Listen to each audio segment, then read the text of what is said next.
தமிழ் பேசும் அனைவருக்கும் வணக்கம். தமிழ்நாடு 2026 சட்டமன்ற தேர்தலுக்கு இன்னும் காலம் இருந்தாலும் தேர்தல் காலம் இப்போதிருந்தே சூடுபிடிக்க ஆரம்பிச்சிடுச்சு.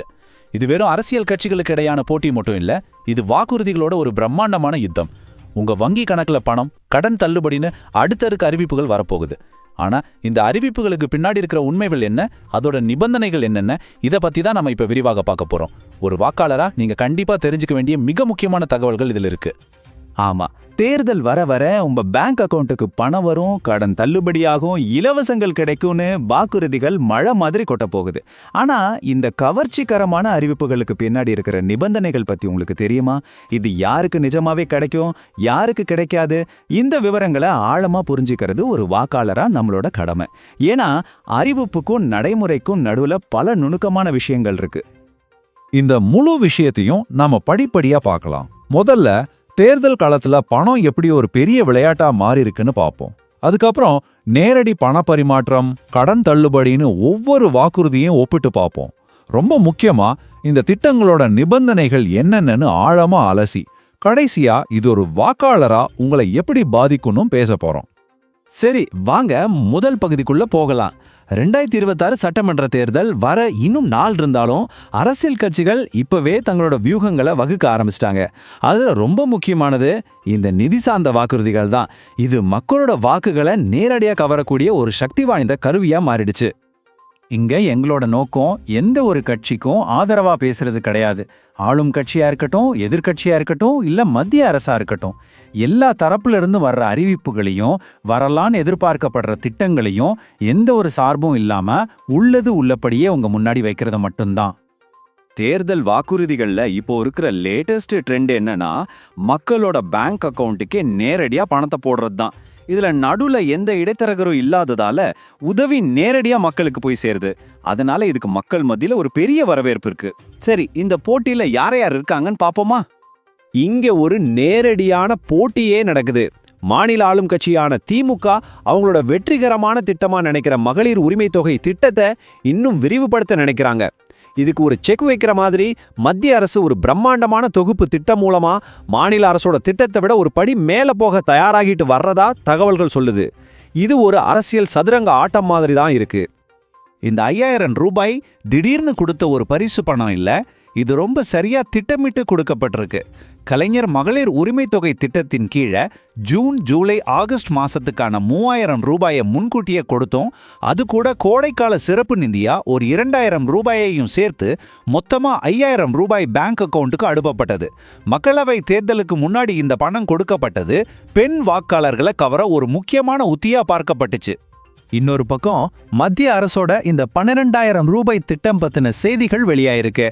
இது என்னன்னா, மத்திய அரசு ஏற்கனவே கொடுத்துட்டு வர்ற PM கிசான் உதவித்தொகை, கேஸ் மானியம், உரமானியம்னு பல திட்டங்களை ஒன்னா இணைச்சு ஒரே தொகையா நேரடியா மக்களோட வங்கி கணக்குல செலுத்துற ஒரு முயற்சி தான் சொல்லப்படுது. மாநில அரசோட திட்டத்தோட தாக்கத்தை குறைக்கிறதுக்கும் தமிழ்நாட்டில் தங்களோட செல்வாக்கு அதிகப்படுத்துறதுக்கும் மத்திய அரசு போடுற ஒரு மாஸ்டர் ஸ்ட்ரோக் தான் இதுன்னு பேசிக்கிறாங்க.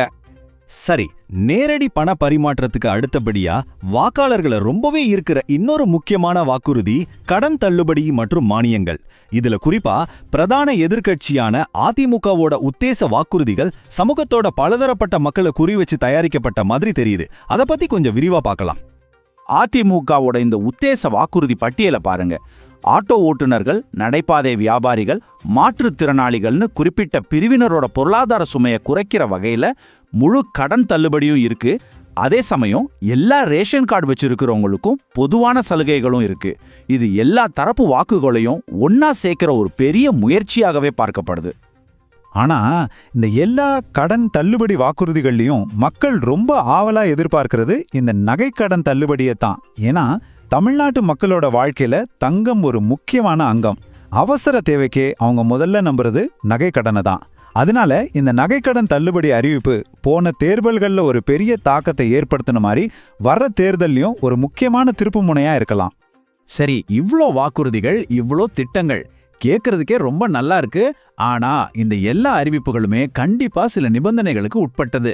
இந்த நிபந்தனைகளை பத்தி தெளிவா தெரிஞ்சுக்காம விட்டா நம்மால எந்த பயனையும் அடைய முடியாது. அதனால அந்த நிபந்தனைகள் என்னென்ன, தகுதிகள் என்னென்னங்கிறத ரொம்ப கவனமா இப்ப பார்க்கலாம். இது ரொம்ப ரொம்ப முக்கியமான ஒரு விஷயம். நிறைய பேர் தாங்க வாங்கின எல்லா நகை கடனும் தள்ளுபடி ஆயிடும்னு தப்பா நினைச்சுக்கிறாங்க. ஆனா உண்மை என்னன்னா, அரசாங்கம் அறிவிக்கிற தள்ளுபடிகள் பொதுவா மாநில அரசோட கட்டுப்பாட்டுல இருக்கிற கூட்டுறவு வங்கிகளுக்கு மட்டும்தான் பொருந்தும். நீங்க நேஷனலைஸ்டு பேங்க்லயோ இல்ல பிரைவேட் பேங்க்லயோ நகை கடன் வாங்கியிருந்தா இந்த தள்ளுபடி உங்களுக்கு பொருந்தாது. இதை நல்லா ஞாபகத்துல வச்சுக்கோங்க. கடந்த 2021ல நடந்த நகைக்கடன் தள்ளுபடி அனுபவத்திலிருந்து நாம சில பாடங்களை கத்துக்கணும். முதல் விதி, ஒரு ரேஷன் கார்டுக்கு, அதாவது ஒரு குடும்பத்துக்கு ஒருத்தருக்கு மட்டும்தான் தள்ளுபடி. கணவன் மனைவி 2 பேருமே கடன் வாங்கியிருந்தா கூட ஒருத்தருக்கு மட்டும்தான் கிடைக்கும். 2வது, கடன் 5 சவரனுக்கு, அதாவது 40 கிராமுக்குள்ள இருக்கணும். 3வது, உங்க ஏரியாவுக்கு பக்கத்துல இருக்கிற கூட்டுறவு வங்கியில தான் கடன் வாங்கியிருக்கணும். கடைசியா, ஆதார் கார்டு, ரேஷன் கார்டு சரிபார்ப்பு ரொம்ப முக்கியம். இந்த மாதிரி திட்டங்களுக்கு விண்ணப்பிக்கும் போது சரியான டாக்குமெண்ட்ஸ் கையில் இருக்கணும். ஆதார் கார்டு உங்க அடையாளத்தையும், ரேஷன் கார்டு உங்க குடும்பத்தையும் உறுதிப்படுத்தும். ரொம்ப முக்கியமா, நீங்க கடன் வாங்கினதுக்கான ஒரிஜினல் ரசீது கண்டிப்பா இருக்கணும். ஜெராக்ஸ் காப்பியோ இல்ல வேற எந்த டாக்குமெண்ட்டோ ஏத்துக்க மாட்டாங்க. இந்த ஆவணங்களை எல்லாம் முன்னாடியே தயாரா எடுத்து வைக்கிறது கடைசி நேர அலைச்சலை தவிர்க்கும். இப்ப நடைமுறையில் இருக்கிற மகளிர் உரிமை தொகை திட்டத்தோட விதிகளை பாருங்க. இது மாதிரி கடுமையான விதிகள் தான் எதிர்கால திட்டங்களுக்கும் வரப்போகுது.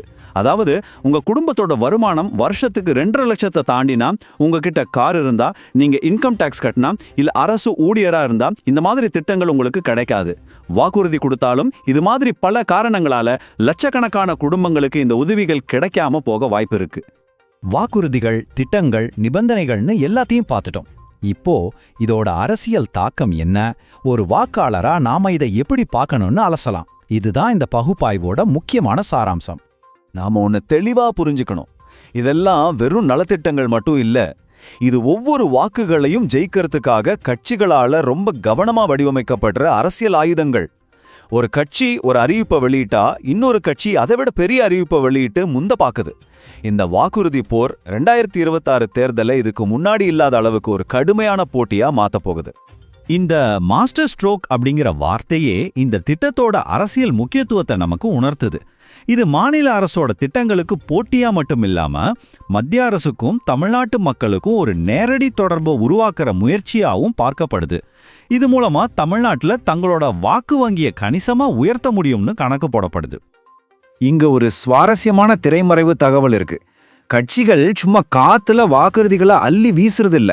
ஒரு கடன் தள்ளுபடி அறிவிப்பு வர்றதுக்கு முன்னாடி கூட்டுறவு வங்கிகள்ல மொத்தம் எவ்வளவு கடன் நிலுவையில இருக்கு, அதுல 5 சவரனுக்கு கீழே எத்தனை பேர் கடன் வாங்கியிருக்காங்க, இதுக்கு தோராயமா எவ்வளோ 1000 கோடி செலவாகும்னு எல்லா டேட்டாவையும் ரகசியமா சேகரிப்பாங்க. அதுக்கப்புறம் தான் இறுதி முடிவை எடுப்பாங்க.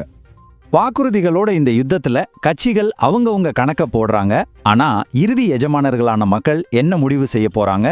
இந்த பண உதவியும் இலவசங்களும் வாக்குகளா மாறுமா, இல்ல மக்கள் வளர்ச்சி திட்டங்களுக்கும் சட்ட ஒழுங்கு, கல்வி, சுகாதாரம் மாதிரி மற்ற அத்தியாவசிய தேவைகளுக்கும் முக்கியத்துவம் கொடுப்பாங்களா?